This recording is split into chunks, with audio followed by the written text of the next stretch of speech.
Hey guys, this is chemistry or chapter 2, part A, chemistry. So this will give you like a background in the chemistry that relates to anatomy and physiology. And hopefully you've had a little bit of chemistry maybe, but I'll try to help you through it if you haven't. So when we study human anatomy, we do need to have an understanding of chemistry and specifically biochemistry so that we understand how that works in the human body. So you can watch this video for a career connection. Um, all cells are made up of chemicals. So the body is made up of chemicals, and some of the things that chemicals are involved in are movement, like moving your muscles, your nerves working, digestion, excretion, pumping your heart, nervous system, like all of those things. Everything your body does involves chemistry. So first we'll look at some basic chemistry here.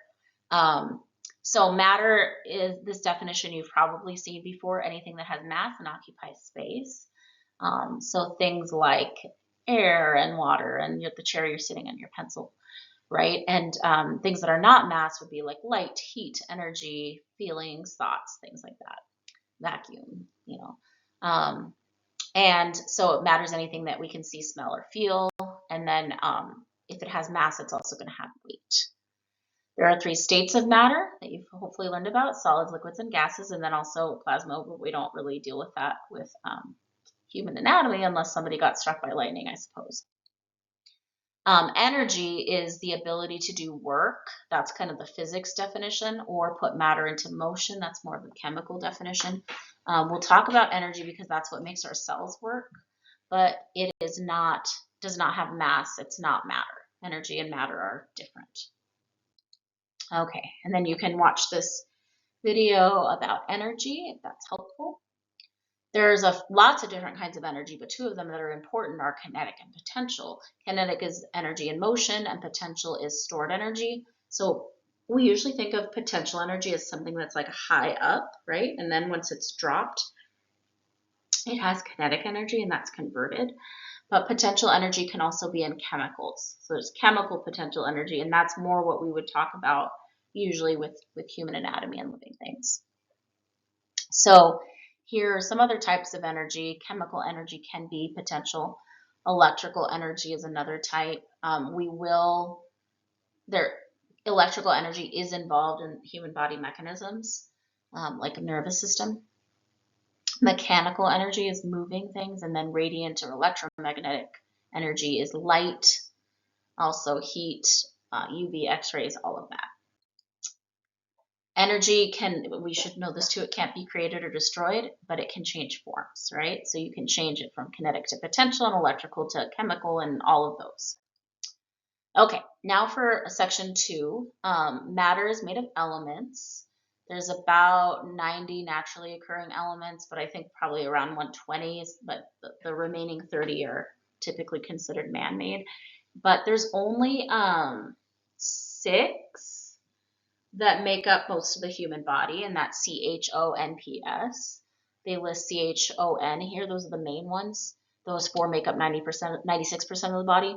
And then P and S, phosphorus and sulfur, make up quite a bit too. They're in, phosphorus is in DNA and RNA, and then sulfur is in proteins.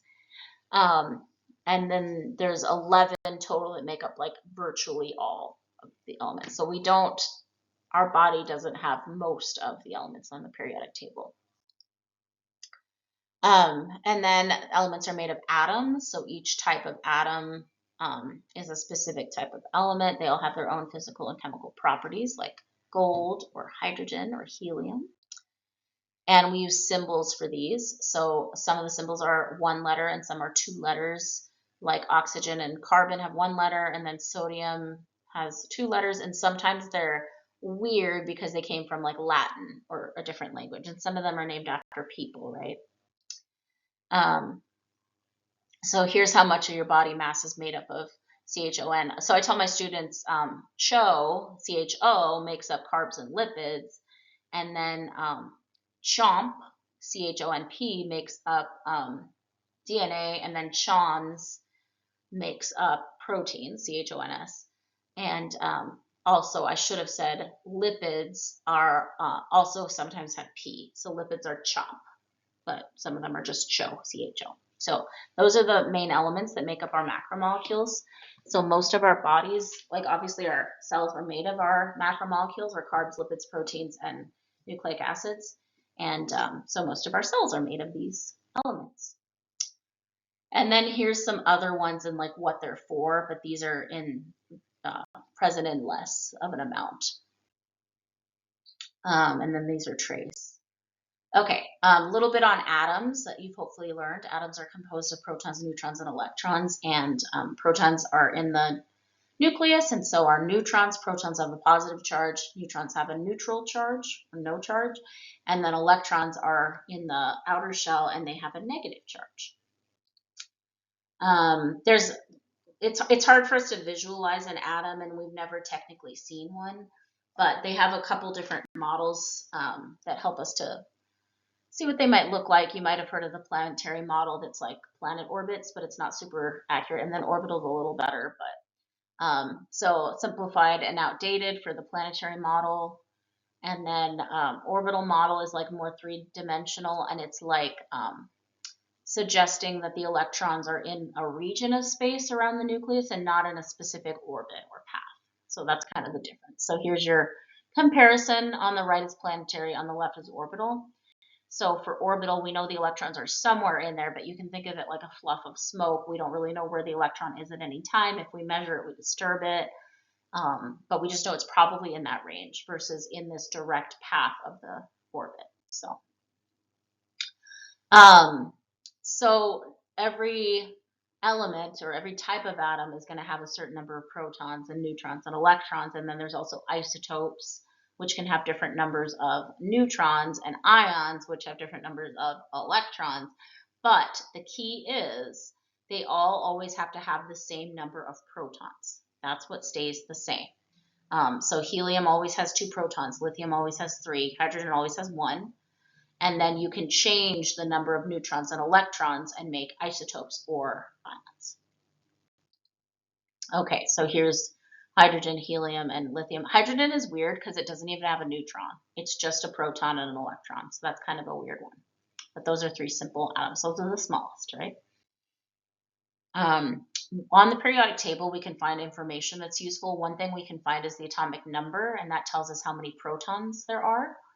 And that's non-negotiable. Lithium always has 3, right? Hydrogen always has 1. Helium always has 2. Carbon always has 6. And then you also find the mass number. And if you're writing them shorthand, you can write the atomic number down below, like you can see here in the example. And then the mass number you write up above, and you would write those at the same time. Like the Li would have 2 numbers for lithium. The mass number tells you number of protons and neutrons totaled together. And so from that, from mass number and atomic number, you can subtract and find out how many neutrons are in the nucleus. So in this case, you would take the 7 for mass number and the 3 for atomic number, and you would go 7 minus 3, and that would give you 4 neutrons. Isotopes have different numbers of neutrons than the normal, like conventional one, like the main one that's considered like on the periodic table to be kind of standard, and they do a weighted average. Mass number can differ because that's going to give you different neutrons, right? And then atomic weight is when you take like a sample and it has lots of isotopes and you do a weighted average, that's going to give you atomic weight, and that's what they actually put on the periodic table. So here's showing you some isotopes of hydrogen. The first one's like the normal hydrogen, that most hydrogen exists in this way, but then sometimes it exists, or you make it exist as deuterium, and that's going to have a neutron, so that's H2. I mean, that's not H2, it's the 2 with the H. H2 is different. And then tritium is 2 neutrons. So those are both isotopes. Sometimes isotopes are radioactive. They can hurt you in some cases, or they use them in medicine, right? For like scans and stuff. They use CT scans and use radioactive isotopes. So they use them in treatments to kill cells and things like that. So radioisotopes are the ones that are radioactive, and they start out like not stable, and then they decompose to become more stable. And they release energy, and that's how they're used for scans and things, because that energy can be picked up and measured and visualized on a scan. So they are important for biological research. different substances and isotopes are taken up by different organs, like your thyroid takes up iodine, so they'll give you radioactive iodine. Your thyroid will soak that up. It has a short half-life, so it'll go away. It'll decay, but it can show up in a scan. Also, they use it to zap your thyroid to kill the cells. So it can be used to destroy cancer, or there's other disorders where they use it for thyroid. So, and it can cause cancer too. Okay, section 3 is on molecules and compounds. A molecule is a term where you have two or more atoms bonded together, and then compounds are when you have two or more different atoms bonded together. So, for example, a molecule might be H2O or H2, those are molecules, but H2 is not a compound because it's the same thing bonded together. They're both H's, and so that's called a molecule, not a compound. Compound is only if they're different. We use some of these terms for mixtures, so these are going to come up and like you should know what they mean because they're helpful. So mixtures can be heterogeneous or homogeneous. You probably learned about that. If it is homogeneous, if it's a homogeneous mixture, we call it a solution. That's evenly mixed throughout. And then we also have the terms colloids and suspensions. So here is a picture of it. So the colloids, the particles don't settle out, but they're bigger and you can kind of see them. Like in a solution, you can't see them, but they don't settle out, so it looks like it's clear. In a colloid, they scatter light a little bit, but they're bigger, and so, but they still don't settle down to the bottom. And then in a suspension, they're even bigger. They may settle out. You can see oops, I can't move my face, but you could see the blood there, example. So eventually that blood's going to settle out, and they're bigger particles. When we're using the word solution, we are only talking about a homogeneous mixture. So only that one that was on the left of the last slide was the solution, and that's where it's evenly mixed and you can't see them and they don't scatter light and it doesn't look like anything's in it. So like sugar water, salt water, you can't see them. There's two parts to a solution. There's the solvent, which is whatever there's more of. So in salt water, that would be the water. And then the solute is whatever there's less of. So that would be like the salt. True solutions are usually transparent, but sometimes we call them solutions and they're not transparent. Like you might call Kool-Aid a solution, right? Even though it's not transparent. You can have solutions of like just gas particles, like the air we breathe is a solution and it's evenly mixed.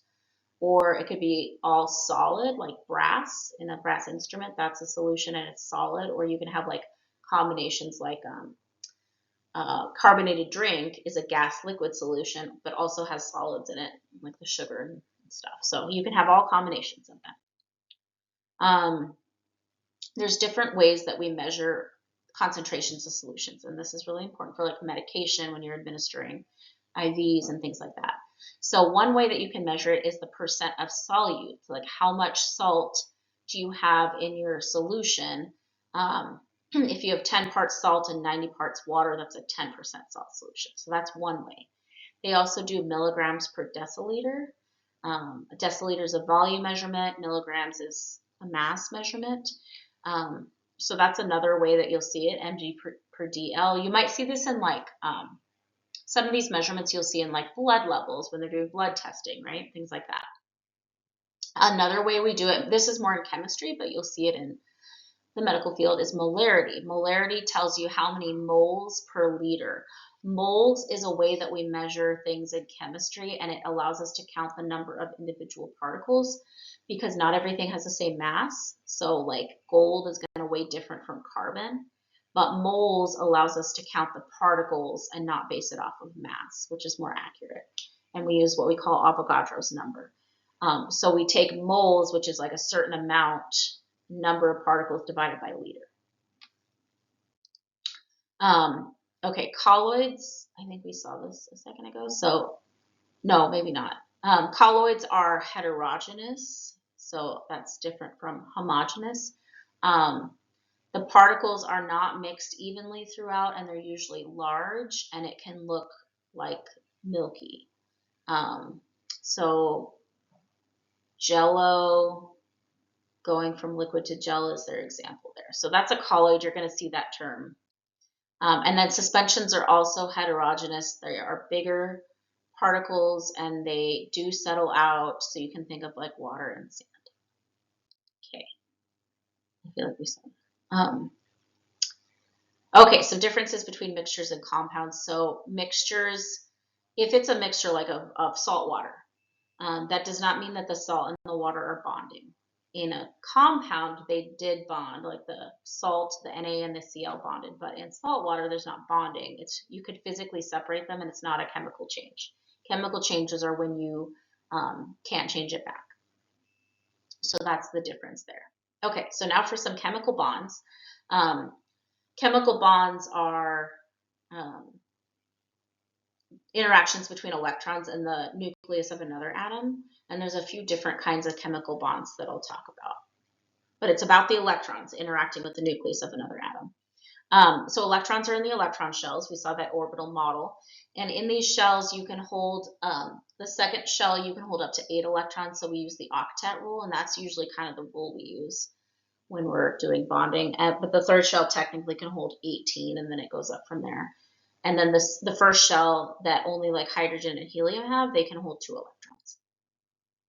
The outer shell is the valence shell, and that's the shell that does the bonding. So the valence shell is the one that is going to be bonding with other atoms.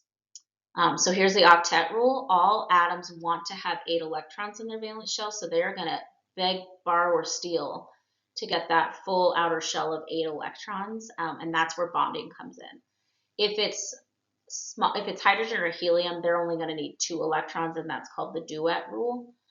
But all the other ones typically want 8 electrons to fill up their shell. So they are going to gain, lose, or share with other atoms to get those 8.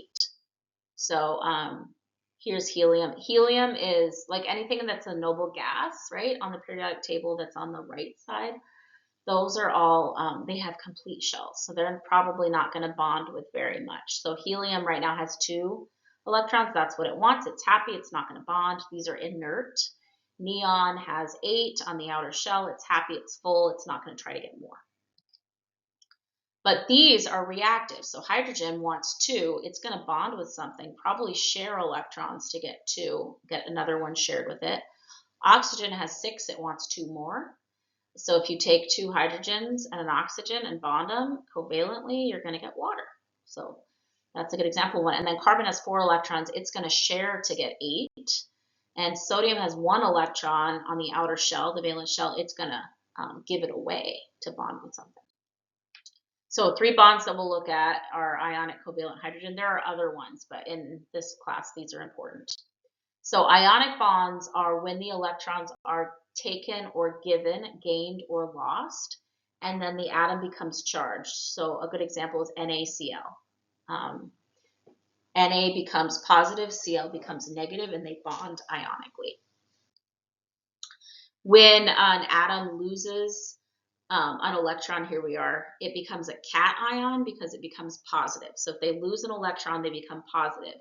If they gain an electron, they become negative, and that is an anion. So that's the difference. Usually metals are cations and nonmetals are anions. And then that opposite charge is going to bond them together in an ionic bond. So here that is sodium bonding with chlorine, making salt. That electron from sodium is going to bond with the chlorine, and that's going to make salt. Usually salts are crystalline. They're always crystalline. And just table salt is a really good example. So here's table salt. It has this like cubic structure, and that's Na and Cl. And they are charged, but they're neutral when they're bonded. And then if you put them in water, the salt is going to dissolve because they're going to get ripped apart. Covalent bonds are sharing electrons, and these are usually with non-metals or metalloids. And so this is where the electrons are going to like share, and total they will have their full shell, but they are just sharing, like they didn't create any new electrons, they're just sharing them. You can have single, double, or triple bonds, so sharing 2, 4, or 6 electrons. And there's 2 types of covalent bonds. There's polar and non-polar. Let's see. So here's covalent bonds, and you can see the electrons are not like taken, like the sodium and given to the chlorine, they're just shared. So they still have their electrons, they're just like sharing them together. So this is oxygen bonding, and this makes a double bond. So O2 is a double bond. And then N2 is a triple bond. So you can see the 6 electrons there shared. Okay, nonpolar bonds, nonpolar covalent bonds are when the electrons are shared equally between the 2 atoms. And then polar bonds are when they're shared unequally. So here is a nonpolar. The electrons are being shared evenly. I also look for symmetry when I'm telling if something is nonpolar. I can see this looks pretty symmetrical. I'm imagining like a tug of war, and the O's are pulling on a rope and trying to pull the C, which is the middle, and they're not getting anywhere because they're both like identical. Polar bonds are unequal sharing. It's because one of them is more electronegative. One of them is better at attracting electrons, so it's kind of hogging the electrons, and it makes the whole molecule kind of uneven. The best example of a polar molecule is water. And that's really important that you know that. The water is polar, and that's because the oxygen is more electronegative, so it's going to hog the electrons. And then the hydrogen part of water, the 2 hydrogens, they're going to be more positive. So it's kind of lopsided and asymmetrical. So here's water. The oxygen here is at the top in the red, and that's negatively charged, and then the hydrogens are positively charged. So here's showing you ionic, polar, covalent, and nonpolar. Ionic and polar covalent are kind of like sisters because they're pretty similar. Ionic is like extreme polar, and then nonpolar is like the opposite of ionic. And then you also have hydrogen bonds, and these are weak bonds, but they're really, really important. If you have enough hydrogen bonds, it becomes quite strong if there's enough of them. So this is what makes water stick together and stick to other things, and what makes ice. So here's a video you can watch about hydrogen bonds. And this is what it looks like when they bond. So the bond that's within one water molecule is covalent, and then the bond between 2 water molecules is hydrogen. And so what's happening is the oxygen has a negative charge, the hydrogen has a positive charge, and that's going to form this weak hydrogen bond. And a hydrogen bond is literally like when you're grabbing and touching something, like if you pick up your pen, you are hydrogen bonding with your pen. But if you have enough hydrogen bonds, they become really strong. They're like a whole bunch of ants trying to like pick something up, right? So they're weak bonds, but they're strong in numbers. They cause really cool things, like all the cool properties that water has that make it like critical and non-negotiable for life are because of hydrogen bonds. So this little water strider can walk on the water because the water molecules are hydrogen bonding together, and it creates surface tension. Okay, then we have chemical reactions. So chemical reaction is when you have bonds that are broken or reformed. Broken or made. And in a chemical reaction, you have reactants on the left side and products on the right side, and then you have the arrow in the middle. You use these molecular formulas for compounds, so H2O, and then the second one, C6H12O6, is glucose, and that's a formula you should recognize.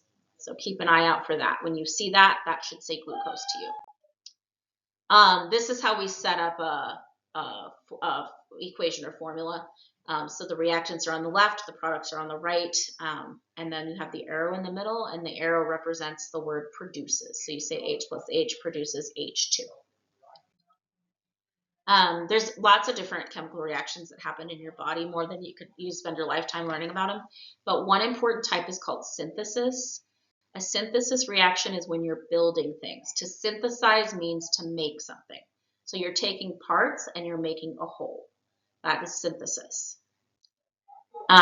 Decomposition is the opposite, and it's when you're breaking things down. So that's a catabolic reaction, and I should have mentioned it. Synthesis is an anabolic reaction. So those are words that you'll see with these.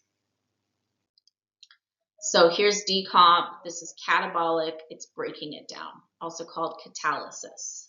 So when you eat something, you do decomposition, you break it down, and then you do synthesis, where you build it up into a new molecule. You do both of them. They work together. Exchange, this You might have learned about these if you took chemistry. So there's single and double replacement reactions, and they're called exchange. This is where you can think of it like people going to prom and they switch partners. So this one, there's a couple and a single guy and they switch partners. This one, there's two couples and they switch partners. Those are your displacement reactions, single and double displacement. So you'll see this with ATP when we look at how ATP produces energy, and it gives a phosphate to glucose, and that's a exchange reaction, changing partners. We also learn about redox reactions. These are super important in living things. Redox reactions are when electrons are being moved. So one of them is going to gain an electron, one of them is going to lose an electron. Happens all the time, especially in cell respiration. And so this is showing you breaking down glucose, right? This is glucose in the presence of oxygen, making CO2, water, and ATP. That is a redox reaction. Some of the other ones that we looked at are also redox, like the synthesis and decomp and stuff like that. Okay, we also use these terms exergonic and endergonic. Exergonic means releasing energy. So exo, you can think of like exo, give off, and then endo is in, and that's using energy, absorbing energy. And so catabolic reactions, where you're breaking stuff down, those are exergonic. And then when you're building stuff up in synthesis or anabolic reactions, it's endergonic. Most of the reactions, especially in the human body, maybe not in physical sciences, but in the human body, most of them are reversible. So they go both ways. So you can build things up, you can break them down. And that's super important because sometimes, even your own fat cells, you're breaking down, and then sometimes you're making them, you're storing it. So it has to go both ways. These are some things that will affect how fast chemical reactions happen, which you probably have learned about. If you increase the temperature, that's going to increase the reaction rate. If you put more reactants, like you put more of the original materials, that's going to increase reaction rate. And then if you make the particle size smaller, so you can think of if you're trying to cook a steak, if you chopped it up into little pieces, it wouldn't be as tasty, but it would cook faster. So if you make smaller particle sizes, they're going to react faster. And then this term catalyst is usually protein. We use the word enzymes in biology, but these are chemicals that are going to increase the reaction rate, but they're not actually used up in the reaction. They're just like little helpers that come by, and they get recycled and reused after many reactions. So those are called enzymes. And that's it.